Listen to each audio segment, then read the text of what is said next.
most powerful man in the land after General Abacha himself. But then General Abacha died suddenly in 1998, and Jeremiah Oseni fell dramatically from the opulence of power and influence.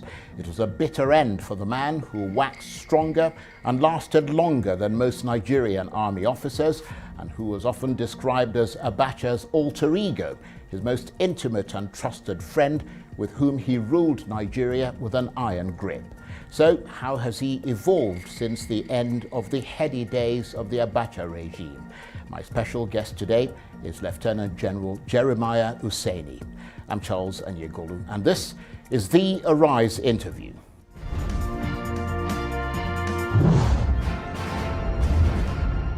Now, after 5 years in power, Nigeria's military dictator, General Sani Abacha, died of a heart attack in 1998. It's now 23 years since he died.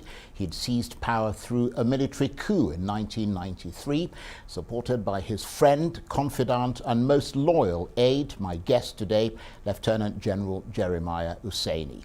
Over the years, Abacha and Oseni had built a close relationship as Nigeria stormed through the political turbulence brought about by the military interventions that occurred fairly frequently in the country.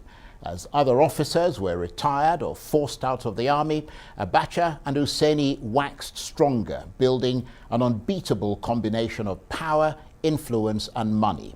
But while Abacha finally succumbed, Jeremiah Oseni became the ultimate survivor, perhaps because of his benevolent disposition, perhaps because of his reported shrewdness in politics. The so-called Jerry Boy is still very much around today, having served as a senator between 2015 and 2019.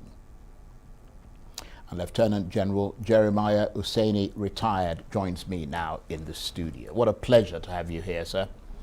Thank you very much indeed for coming in.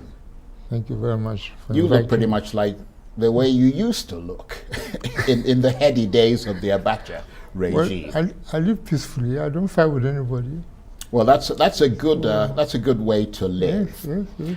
But help us decode the mystery and the enigma of General Sani Abacha, because to many he was the man behind the dark glasses, a man with something of the night about him, brooding, ruthless, eerie, stern, an iron-fisted dictator, a man who many saw as spectacularly corrupt. To you, his friend, confidant, and, he was your commander-in-chief. What was he really like? Well, he was a very good friend. There's no doubt about that. He was a very good friend.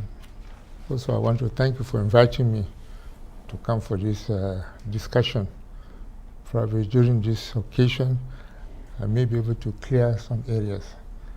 First, Sani Abacha was not a criminal, was not as bad as many people thought he was. How do you mean not a criminal? Well, if you steal, you're a criminal. So you think he didn't steal? You didn't steal. How much have they recovered from him? Most of the money they said they recovered is from his boys. Right. Okay. Yeah. So the estimate... And what we're losing today, will you compare with what happened during General Abacha? Well, unfortunately, I'm not privy to either figures today or figures from Abacha's time. I can simply tell you what's being reported, and it's reported that somewhere between $3 to $5 billion were siphoned off by General Abacha, a regime that you were part of. Well, I'm not aware of that. Right, okay. Because I was not involved in financial transaction. You were not? Involved in financial transaction. Right. So I don't know. But General Abacha had, of course, promised to lead Nigeria to a new millennium in which security and stability are paramount. Set against that pledge and the reality of the time, how far did he go to achieving that? Well, first, being a military regime, many of these Western powers were not happy with it. And they felt must be returned to civil government as quickly as possible. We set a period, we set a timetable, but they thought it was too early. Whereas we are the ones that know the problem on the ground. I had to work how we overcome this problem. Before we came in, the country was very chaotic. The labels were almost in control. I remember chairing one of the cases, like a Shomoli man. He knows me very well. Well, after talking, I told him, I said, you are talking as if you are head of state. You are talking as if you can take over the whole of this country. So you cannot. And what people are asking for cannot be provided. You're asking as if there's nobody again in this world, only you. No. Union should not be like that. I've worked with some union leaders, I've come across some union leaders. I was in US for 1 year doing transportation course. I went all over the country. So please know where you are talking to. And was that the motivation for you and General Abacha then making a move on Ernest Shonekan and taking over? Shonekan, well, the appointment was not done.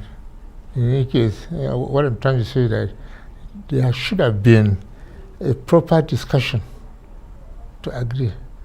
Not one or two people decided we have so and so. So he was foisted on the country, basically. As far as I'm concerned. And unconstitutional. Yes. In any case, it was a military regime anyway, so there was no constitution. I know, right. But even then, it must be discussed with the military people. Because military people do, there are military people who can return you in the office. Many people can take you away. But Babangida was a military person, wasn't he? He was a military man. But appointing Shonekan was not properly discussed. Right. But then when you and General Abacha took over subsequently, did you then properly discuss your takeover with other military people? No, it was the consensus. It was the feeling that brought about that change. Right. Yes. But of course, I mean, both of you had a reputation, though, didn't you? I mean, you'd played, particularly General Abacha, had played a behind-the-scenes role in several of Nigeria's military coups, I mean, that took place leading up to that one. I mean, were you, as his friend and confidant, also closely associated with those coups? No, I was not involved in the coup that swept away the other chap. No, I was doing my own job. You mean Shonekan? I was in military. I mean Shonekan. Right, okay. I wasn't involved in appointment. I wasn't involved in removal. But I mean, Abacha was your very close friend. He was my close friend. Are you saying you weren't aware that he was planning to take over? He didn't contact me to say I want to take over. Right. Okay. Maybe I would have said something else. Maybe I would have thought differently. How did you build such a close relationship with him? I mean, how did both of you become such close friends? Since 1966, when we had the first coup in Nigeria, Watafa Balea was killed.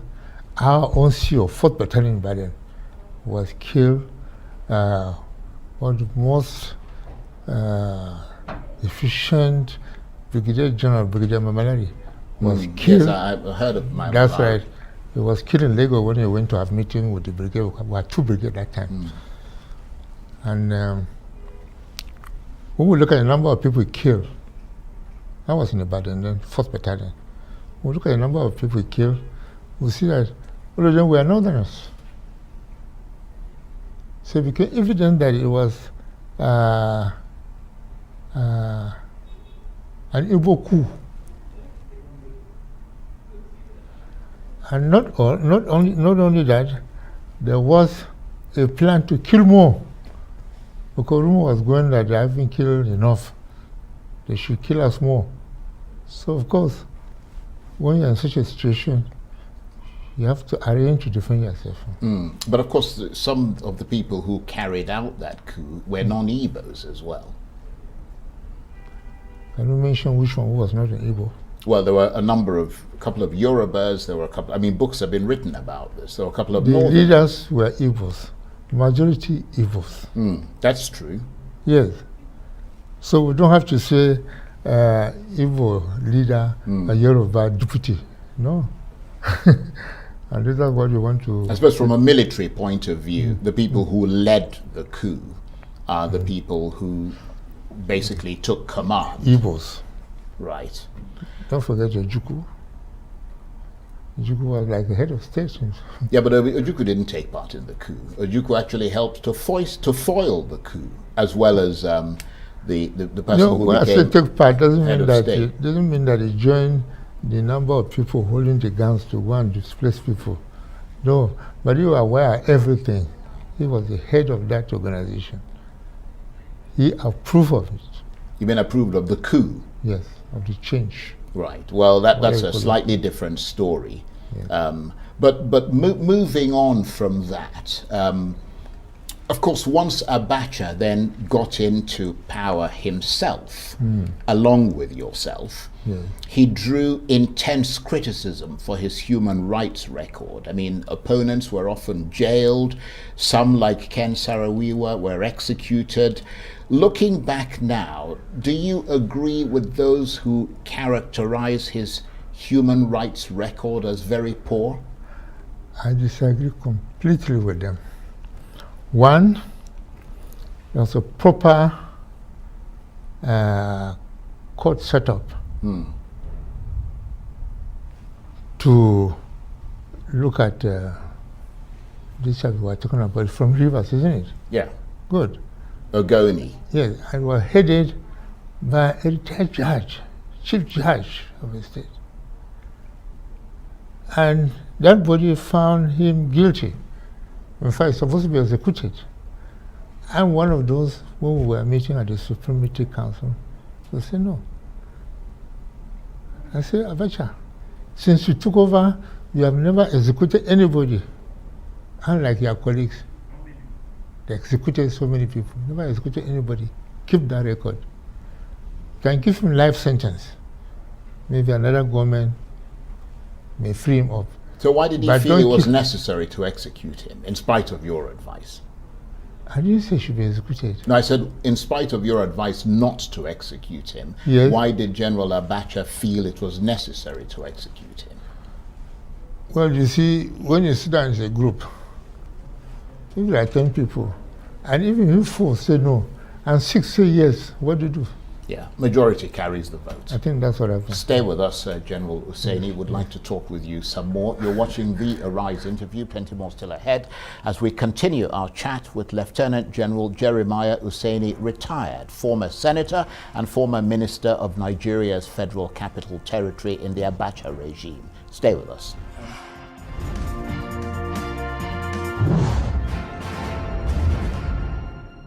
Welcome back to the Arise interview. I'm Charles Onyegolu. Now, my guest today is the retired Lieutenant General Jeremiah Oseni, who was until recently a senator representing Plateau South and served prominently in the regime of the former Nigerian military ruler General Sani Abacha.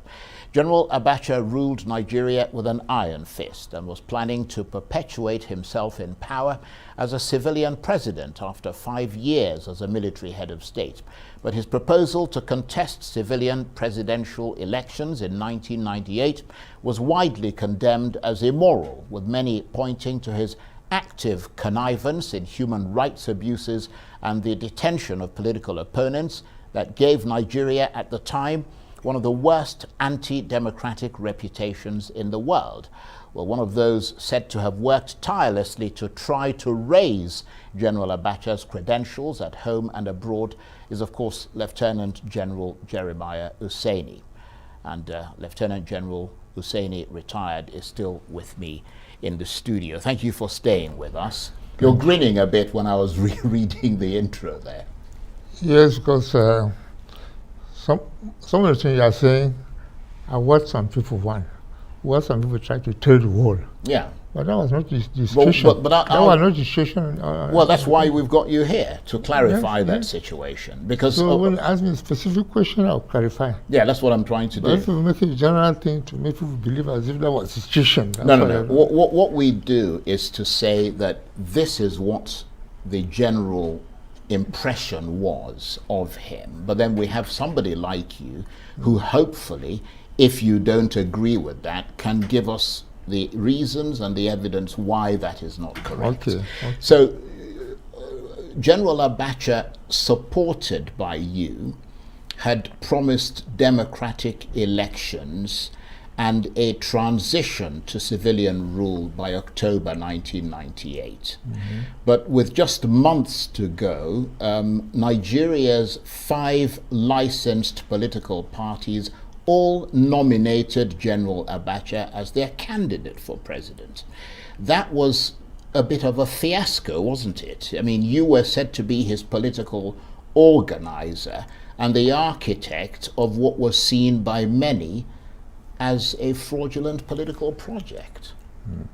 What's your response to that? Well, it's a thing that I still have the same answer. There are so many things. For every government, you have something following what the government wants or what people think the government should have. That's what happened. It wasn't a decision of military people. It was a decision of the Supreme Military Council, which I was a member. I was a member of the So it was the council. political parties that made that decision? The people in the public. The people in the public. Right. Yes. So it wasn't Federal Executive Council made up mostly of military men with a few civilians. Then the ministers, the same thing, military men, a few civilians. Like when I was Minister of FCT, I had a woman from the University of Nsukka as my Minister of State. You see, you mix it, so it's not just military go into one place and say that's it. No. But I mean, were you one of his political organizers? Because you were said to be the person who oversaw those political parties that eventually nominated him as their sole candidate for president. I mean, it seems an unlikely thing, isn't it? That you're trying to transit to civilian rule and all the political parties are going to come out unanimously to say this is our presidential candidate. 5 political parties were organized, having discussed with civilians who are parties. So 5 were approved. UNCP, DPP, and the rest of it. And with all, they have their own chairman and secretaries. What was happening, or what we did initially was to bring some discipline so they can speak with one voice. Since everybody wants to be the chairman. Yes, of so course. We appointed ministers to supervise over those ministries. But for the body like those are going to be the member of legislators and the rest of it, we ask people to send nominations of those who want to contest for particular posts. And to avoid accusation against anybody, we made those ministers that were put in charge of each place to supervise the selection forwarded to them before forwarding it, because that one became a body with me in charge, for us to go through the data properly. Like for instance, anything to do with the military, I retire if it's a military officer, I insist, we want to know how he was retired. Maybe he was retired on corruption, Maybe we were retired because we were due to go. We were reduced for stealing or committing offense. So I don't take it that he was a good one because when he was there, he was giving you something. No. We check with the military secretary. This person wants to contest. Can you give us record to know why he retired? So basically you scared the pants off them and they all then decided, okay, we're going to make General Abacha. That's the safest thing for us to do. No. To make sure that any retired military person you want, right, he retired properly. Anyway, in any case, retired properly. Sure. In any case, it didn't come to pass. And the reason was because on the 8th of June 1998, General Abacha died suddenly. Yes. Take us back to that day. What do you know about the circumstances surrounding his death? Well, he was a very good friend. I spent most of my evening with him. But honestly, it was about 10 o'clock in the morning when I was in the office, when they rang me from the villa that a meeting was going on. They expected me. I said, nobody told me about meeting. How would you be expecting me? Just tell me this meeting, I'll come. But you say I was being expected, and when I wasn't informed. You're trying to say I'm late. No. So they said the meeting going on. So I left for the meeting. I went, and you know, they say get going to Abacha's residence before you can pass through to go to the office. So I turned left to go there. I was stopped at the gate. Where are you going? I said, I got a message. There's meeting going on. He said, yes. No, that I'm needed at Abacha's house, in President's house. That's why I came. So no, there's a meeting going on at the office. So you cannot go in. Go to the office. This is a place nobody stopped me before. So they stopped me. I said, are you sure the meeting is going on in the office? Because I'm told it's in the house. I was told, come to the house. They said, forget the person who told you to come to the house. Go to the office. One sergeant came up and said, go to the office, we have no time. So one sergeant also, who knew me very well, cocked his rifle. He said, touch him, I will touch you. My goodness. Abacha is not in the office. Yes, Abacha is not in the office. I said, you see, which one do you want to do? You shoot me, somebody will shoot you also. I said, open the door for me to go, and I saw his corpse. Let me ask you to please. So it means somebody must have told that boy to make sure I don't come in, and yet I was telephoned to come. Please hold that thought. I want to come back and continue from where you stopped, but we must take a break. You're watching the Arise interview. Plenty more still ahead as we continue our chat with Lieutenant General Jeremiah Oseni, retired former senator, former minister of Nigeria's Federal Capital Territory, and former minister of aviation. Stay with us.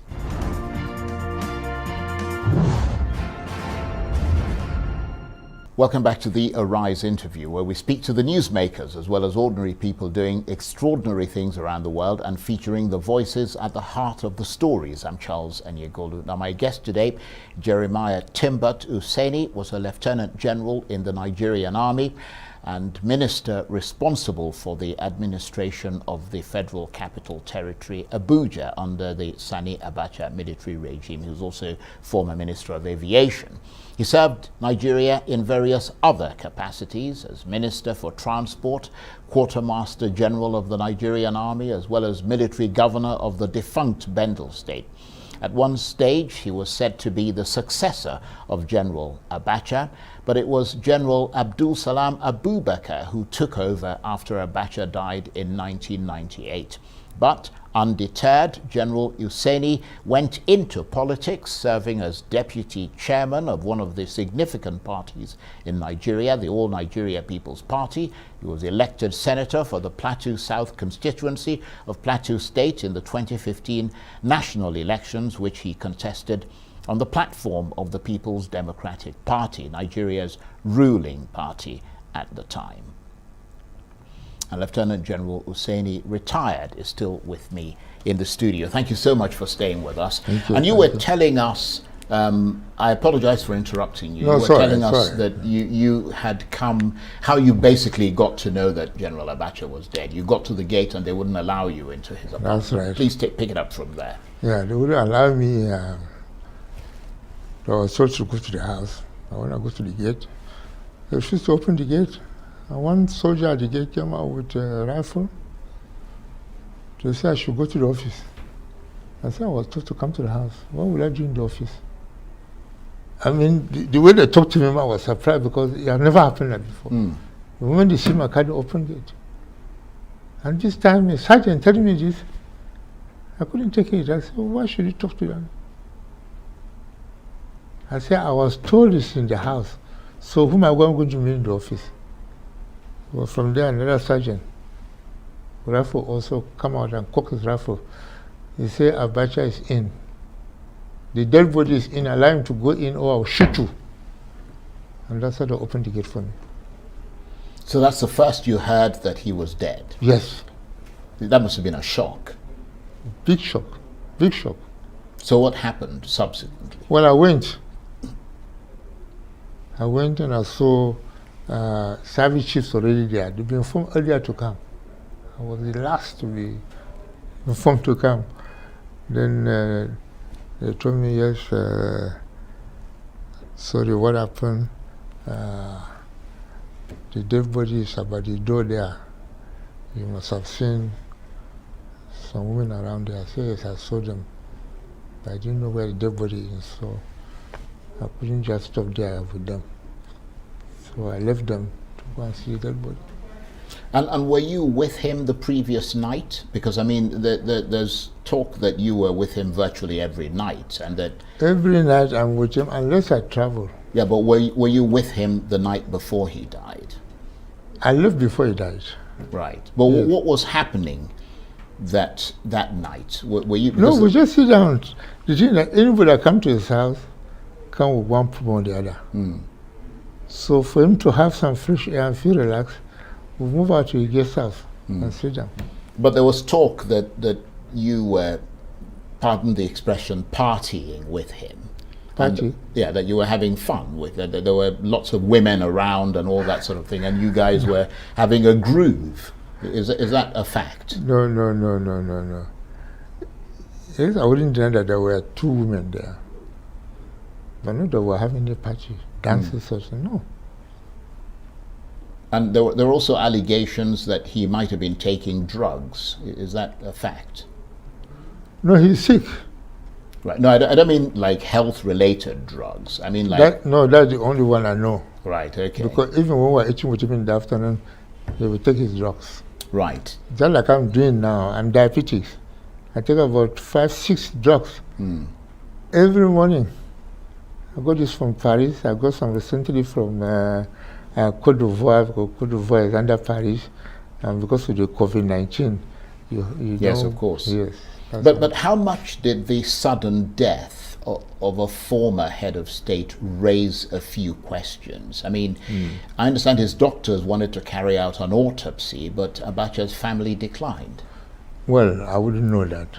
Right. I wouldn't know that. But are you satisfied that he died of natural causes yourself? I mean, because there are, as I said, there are lots of theories about what happened that, to General Abacha. There were, of course, scurrilous rumors that he'd been poisoned or that he'd spent the night entertaining young ladies. I mean, none of that is true as far as you know. Well, I was watching that evening. We were watching television. Then sometime I lived there around 12 midnight. Then I left. I didn't hear anything again until 10 o'clock when they rang me that They're waiting for me for a meeting in Abacha's house. That's all. Now, So all other things depend on how people interpret this, you know. Like the wife did not believe that she will give proper report, medical report, from any doctor in Nigeria. That's why she insisted it must be sent overseas. Right. And was it sent overseas, and was there a result? It was sent overseas, in Germany. Right. And what was the result? Do you know? He died naturally. Before then he was sick. Right. Yes, but not that he was died of poison. I've copied the report. Right. Okay. I showed the former IG. Was annoyed. Where did I get that report from? I said, you think you are the only one who can get a report? If you want to implicate me, so after you get me, I'll get the report. Get the report. Right. And you mentioned, which is another very interesting part of this, that after his death, the service chiefs and the generals deliberated on, well, you didn't say it specifically, but that's what was mentioned, that they deliberated on who would take over. And it said that you were not told of his death until 9 hours later, and only after major decisions and actions about succession had been taken. Is that true? No. During succession, I was there. When they were discussing who would take over? I was meeting, yes. Right, okay. I was there, and you know, for rank, I was the most senior. Yes. Next to him. Absolutely. General Dia was, but because he was accused of planning a coup, so he was retired. So I became the next senior to General Abacha. But they didn't want you as head of state. No, they didn't want me as head of state. When Abacha died, many people thought I would be head of state. But the wife and some other people don't want it. Right. Some people bring religion because I'm a Christian. Yes. So I never bothered. So you were basically sidelined. I was basically sidelined. Well, not that they weren't announced quietly, but a lot of work was done. First of all, when we were discussing this thing, some of our issues that, look, the dead body is at the airport, and people in Kano are waiting for us to bring the dead body for burial. It was already 7 p.m. Why should we doing things the other way around? Let's go and bury this man first. Then we'll come and discuss the session. So that was the time we left. I came back about 1 a.m. from Kano. So I don't know what took place, but I understand a lot of sad talk and juggling were going on. Some people felt that how can you make General Oseni because General Oseni is his friend, because General Oseni is a Christian. Well, there are a lot of accusations. But the upshot was that you didn't become head of state. I didn't become. Right. How difficult was life for you after General Abacha's death? Because, as you said, you were pretty much sidelined after General Abubakar took over. Well, at the time General Abubakar took over, I was chairman Traditional Rulers Forum in Nigeria, leaders of thought. So I was having more meetings with traditional rulers because there were a lot of problems. Some of them, the states even wouldn't allow them to be part of the security meeting, and yet problems were going on in their states. Look at Kano, for instance, where General Abacha was from. I had to intervene before the governor allowed Emir of Kano to be a member of the Security Council.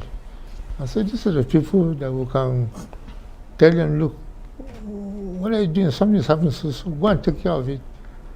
And when we did that, we had peace. But that's quite a big drop, though, from being the number 2 man in a regime, a member of the ruling Supreme Military Council, to being a traditional sort of chairman of traditional rulers in Nigeria. No, traditional rulers, it wasn't state. We are talking of 30-something states. No, I understand that. Yes, and Dia was to do the job. Whether I was afraid or didn't like it, I don't know. He turned it down. He went and begged Abacha that he can't do it. So I was called to do it. Right. But then after all... And don't forget, I was even senior to him. Yes, of course. Military, only appointment that he was chief of general staff, which protocol-wise, he come before me. Yes. But for rank, I'm senior to him. But then after all that, the Abacha's death, the apparent sidelining of you, that ultimate survivor instinct that many believe you have kicked in, didn't it? I mean, you dusted yourself off, launched fully into politics. You became a senator in 2015, representing Plateau South constituency on the platform of the PDP. Tell us about that evolution. Well, even before I became senator, I was interested in seeing that people in my area are involved in politics so that they can be taken care of. Of course, unless you're in politics, unless you have someone representing you, you cannot get much. So I've settled many people. I've settled, first was Senator Vicky Dangin, he's dead now, became senator. There was another senator before then, also dead. Then I have one senator who later contested with me as governor because it was a different party. And he thought, having been senator before, he forgot that I made him senator. So he contested with me. So I was interested in the development of my area. And my area is part of an area. Like Langtang North is part of Southern Zone. And Southern Zone is made up of 6 states. 6 local government. You see. So when my people say, look, I should contest for Senate, but then I've left. When I was in military, I used to help them, provide finance to help them. Those people told me they are doing well, they are good, they can help. Right? So when I left the military, they thought I have no excuse again. Right. So they insisted. I would have contested, even for the governorship. They insisted. I said, okay, I will go. But I would not spend 8 years. I will spend one term, 4 years. Right. Whether I like it or not. Okay. Well, we'll come back and talk about that. But we've got to take another break. Please so stay with us. That's how I'm going, yes. That's how I'm going. You're watching the Arise interview. Plenty more still ahead as we continue our chat with Lieutenant General Jeremiah Oseni, retired former senator and former minister, federal minister in Nigeria. Stay with us.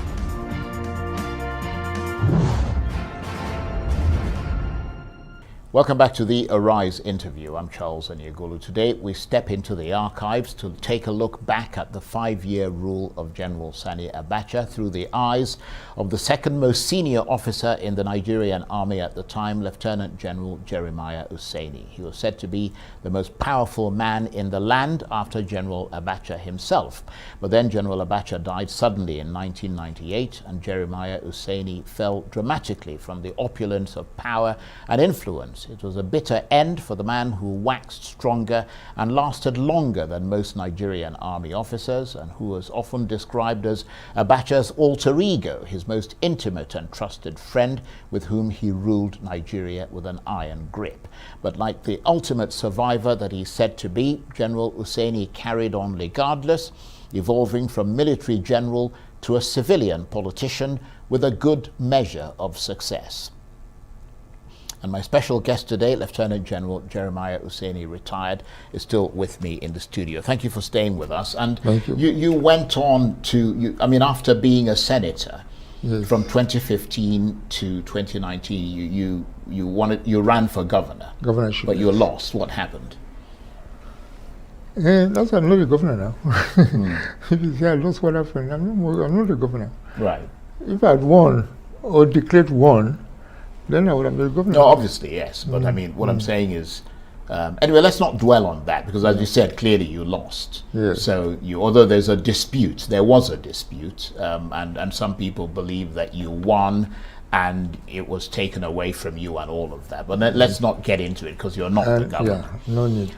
That brings me to contemporary developments in Nigeria. When you look back at the Abacha period, the Nigeria of those years and the Nigeria of today, what has changed? And has that change been in a positive or negative direction? Well, some are positive, some are negative. What are the negative ones? Well, negative, that so many people who behave as if there's no government, behave as if they have the power to do everything. There's a government. Whether you like that government or not, there's a rule governing that government. The constitution, you do things according to the rule. Then people can say, okay, the government is not being fair to you. But if you don't do things according to the constitution, according to the rule, then you have nobody to blame. Yeah, but I don't understand what you mean by that. Well, what I mean is that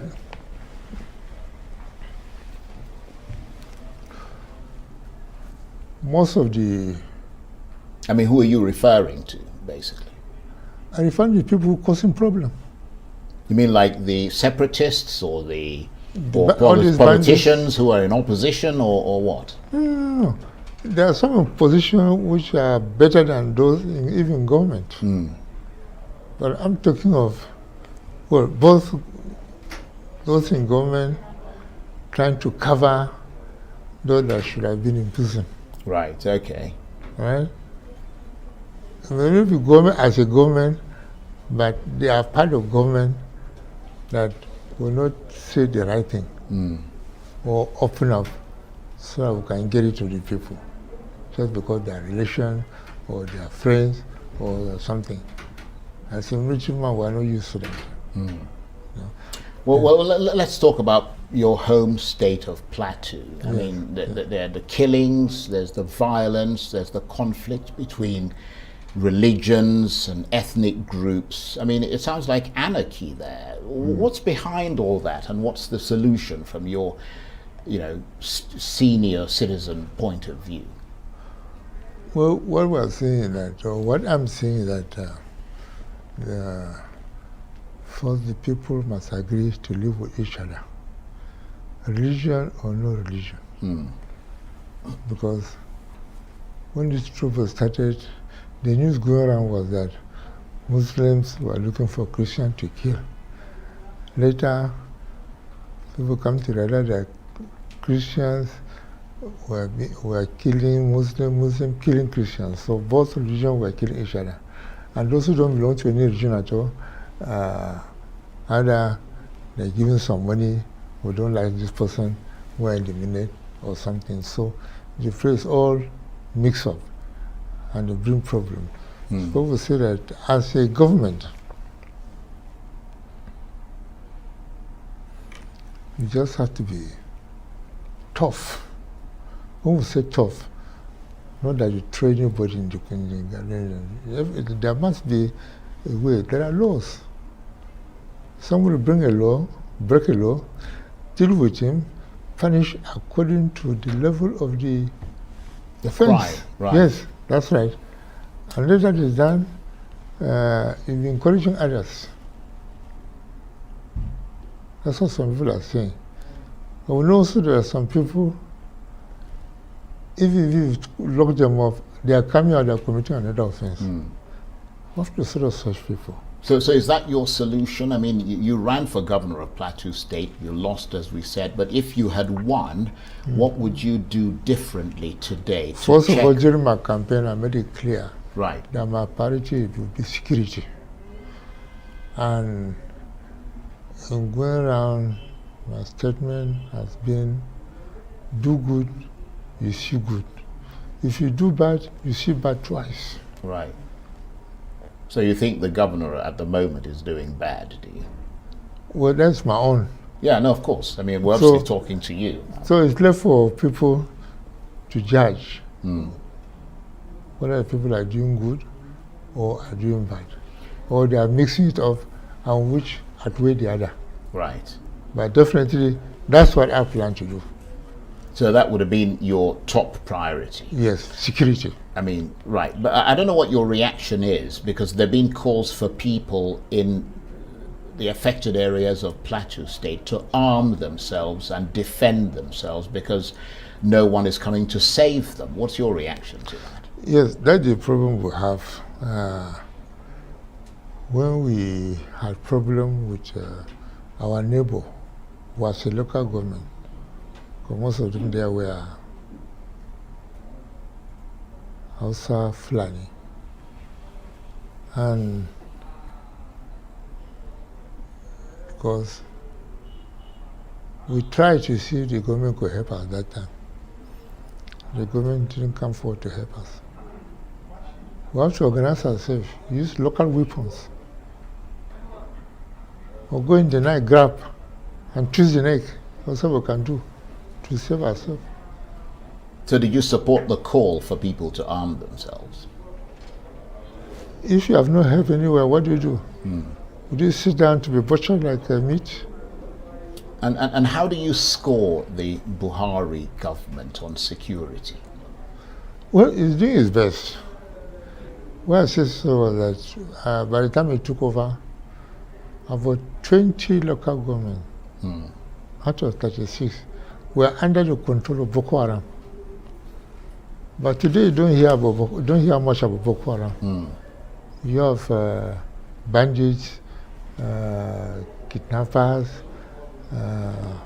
all these people taking children at school, demanding for money. But we also hear about ISWAP, which is an offshoot of Boko Haram. Yes, we hear that one also.